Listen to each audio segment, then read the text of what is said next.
Well, well, well. It looks like someone is thirsty for a presidential run. California Governor Gavin Newsom is breaking with the left-wing lunatics in his party, making common sense on men playing in women's sports while chatting with Charlie Kirk on his new podcast. You right now should come out and be like, you know what? The young man who's about to win the state championship in the long jump in female sports, right. that shouldn't happen. You as the governor should step out say no. No, and I appreciate. But like, would you do something like that? Would you say no men in female sports? Well, I think it's an issue of fairness. I completely agree with you on that. So that's easy to call out, the unfairness of that. Wow. Okay, Jesse, what is behind Gavin Newsom's sudden shift on his opinion regarding men and women's sports? It has nothing to do with running for president. I'm sure of it, Judge. I went to school with this kid who was a huge UNLV fan, wore a hat every single day. Remember running Rebels? Oh, yeah. 1991, undefeated. They get to the championship game. That's right, Larry Johnson. And Duke beats them. Next day, kid comes in with a Duke hat. It was so blatantly obvious this guy's a front runner, and you get a little whiff of that from Newsom. Like, he's obviously trying to pivot here, but it doesn't have to be this blatant. But I have to say something. Yes. I like him. I don't want to like him.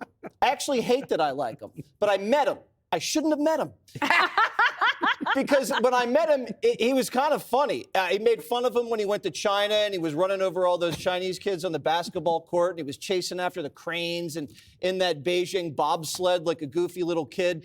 And I mocked him, and then he laughed. And I was like, all right, well, this guy's kind of normal. He demanded that you be fired. Do you remember that? No, he did? Yeah. He demanded you be fired. Did he laugh about that one, too? I forgot about that. He did, didn't he? He called you an idiot. He blamed me for Pelosi's husband getting his head knocked in. Yes. Let's get past that. I take everything back. Go back to what you were saying.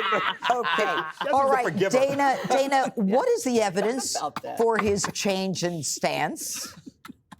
I mean, I think he obviously is going to try to change, but he is like a reptile, right? And so he's just constantly like a chameleon. Okay, what do you want me to be this week? But he has a Kamala Harris problem. All of his positions are well known. And this is a guy who he attacked people who were trying to protect women in sports. He opened civil rights investigations into school boards and districts that passed parental notification laws preventing schools from hiding info from parents about their own kids. And maybe he'll disavow that now too, but I'm going to go on the record and say I do not believe, for as nice a guy as he might be, and for as funny he might be, and Jesse might really like him, I've never had a chance to meet him. I'm sure we would get along great. I just do not think he will be the nominee for the Democrats in 2028. Okay, Harold, what message does this send to the voters about the reliability and the stability of a progressive candidate, clearly for president, because he's not running in California again, when if he can change a key policy overnight, I mean, how does that make a solid candidate for president? So I differ a little bit with you, Judge, on this. I think the real test of leadership, and by the way, when you had the UNLV hat on, the king came with the Duke hat on, where I come from, we call that a momentum trader. So he's coming back. He's coming back to where it's winning. I like the fact, Greg, you said when Newsom was going to do this, you thought it would be good. You first said you didn't think it would be good. You thought it would be good because if he had people on, having Charlie Kirk on and having that conversation, back to your question, Judge, leadership is able to say, I was wrong. And as long Did he say he was wrong? Did he give a reason? No. You're he's leading just the witness. changing. Let me finish my answer. I'm saying, I didn't say this is total real. I'm saying real leadership says I was wrong about something and here's why. And they give the answer. What I was trying to say about education is in any issue, doesn't matter what the issue is, if something is working and you didn't agree with it. Are we talking about education or Gavin Newsom? We're talking about it all. And he's talking about transgender athletes. He said he would not, which is a switch in position for him. If you're able to say, you know what?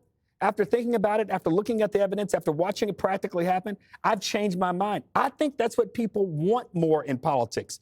We have a president who is your friend and who I consider a friend who's changed his mind on things over the last 20 years. And you know what? He believes, and the voters of the country believe he's a better person and politician for it. If he comes around, if Gavin Newsom comes around on an issue that I agree with, you know what I say? Welcome to the crowd, brother. But here's I'm not going to the issue. criticize him. Your friend Dana Perino has said that there is no evidence to support the evolution or the change. Greg, give us your opinion. Well, here's the deal. I think that Gavin Newsom realizes that the party's in trouble, and he realizes that it's cleaving. You have the Bill Maher Democrat and the Joy Reid Democrat. they can no longer coexist, which is why he made this podcast play, and it feels like Club Random. He is trying to keep the men from completely disowning the party, you know, and he can't just say, hey, I'm different. He's got to show his evolution on the podcast. So he's bringing in all these conservatives to show that he's not like a three-eyed, 10-legged freak that you normally, you know, assume is a Democrat. Part of me now about his trans shift. Part of me says, you know, better late than never. Like what Harold's saying, don't argue with someone who is agreeing with you. He's finally agreeing with me, except he's still lying. Right. He said that the trans are a group prone to suicide because people don't accept them. There is absolutely no data on that, and it's a dangerous fact. In fact, the data shows dramatic increases in depression post-trans surgery. Why is that not surprising? Well, imagine all the attention you get, and it turns out, before you get the transition, and it turns out you regret it, all that attention goes away.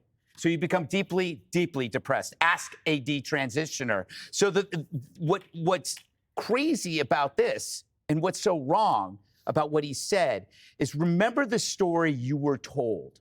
Doctors pressuring parents into surgery for their kids by asking this one question: would you rather have a dead son or a living daughter? That was a criminal question, a criminal lie. Every doctor who asked that question should be disbarred and perhaps charged with something, because that's the same lie that Gavin is pushing. You know, these kids are really, really depressed. No, they're not. You totally effed up their heads with this delusion. Anyway. Very well said, Greg. Thank you. All right. So the evidence is against you, Harold.